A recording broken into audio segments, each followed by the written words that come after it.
કોડીનારના ઘાટવડ ગામે ગૌચરની જમીનમાં ગેરકાયદેસર દબાણ પર તંત્રનું બુલડોઝર ફરી વળ્યું છે। ગીર સોમનાથ જિલ્લામાં ગૌચર જમીન ખુલ્લી કરાવવા માટે કલેક્ટર દ્વારા કડક કાર્યવાહી કરવામાં આવી રહી છે। કોડીનાર તાલુકાના ઘાટવડ ગામે મગફળીના ખેતરમાં પશુને છોડી મુકાયા।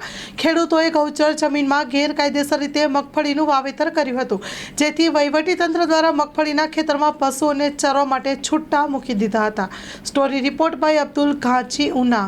અમે સવારના 11 વાગે સ્ટાર્ટ કર્યું છે, તો અંદાજે કુલ ઘાટોડમાં અમારે 500 વીઘા જેટલું દબાણ છે। એમાં અમે આજે શરૂઆત કરી છે। આજે અંદાજે અમે 100-150 વીઘા જેટલી અત્યારે કામગીરી ગૌચર ખાલી કરવાની કરી છે। એમાં સવારના માલ પણ ઢોર પણ સાથે હતા, ગાયો ભેંસો પણ હતી, એ બધાને છૂટા મૂક્યા। અત્યારે